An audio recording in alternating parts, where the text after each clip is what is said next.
Pop music today is stridently supported by a teenager who has more leisure and a bigger pay packet to indulge a mostly uncritical hero worship.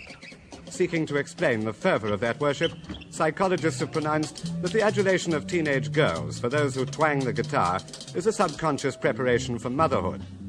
The performers are more concerned that their audience is growing more fickle the younger the fans become. But one man seems to have the secret. I didn't know they're in the cover. Brian Epstein, the Beatles manager. He is the not-yet-grey eminence behind the surging popularity of the foggy Liverpool accents which today dominate the pop world. In a little more than 12 months, they've made for him one of the fastest fortunes in show business. Artists credit him with a unique judgment of what will be a hit and who will make it. Nearly all of them earn more than the Prime Minister. The underground movement that began in smoky Liverpool cellars has burst to the surface in a money-spinning bonanza which Epstein personally controls. In addition to the Beatles, he now has a whole squad of successful pop singers who acknowledge that it's he who's pushed them to the front. Among them, Jerry and the Pacemakers. Can I talk to you about Brian Epstein? Oh, certainly, yes. What's he mean to you as Brian? your manager? Oh, the money?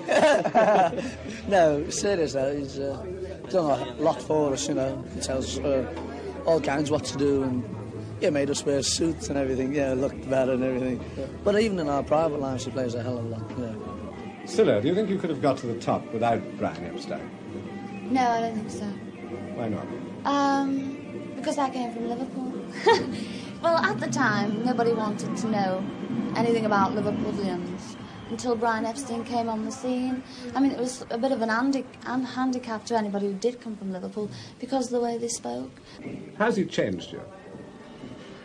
I think you'd have to ask my parents and people who know me, because I can't see any change. But I know one thing, I'm more temperamental now.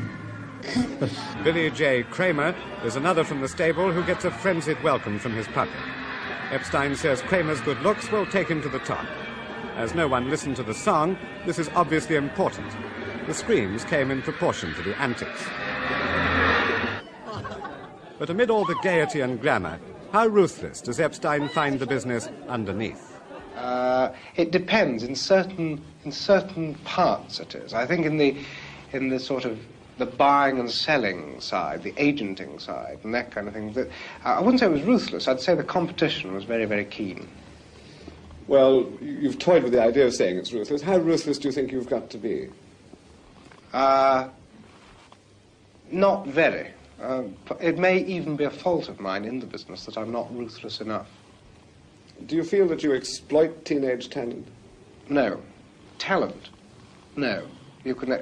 I think I develop teenage talent rather than exploit it. Well, what about teenage emotion? Does the business exploit teenage emotion, do you think? No, because you don't make a record and set out to sort of make scenes in theatres. This just happens. Nobody, actually the artists and perhaps the manager, in my case anyway, you don't really think about what is happening in a theatre in that it's unhealthy, because you never think of it as being unhealthy. You think of it as being good. And if I know it sounds funny, but if there are a lot of screams in a theatre and so on, and there's an enormous amount of noise going on, well, you think it was good tonight. You know, it was a great show.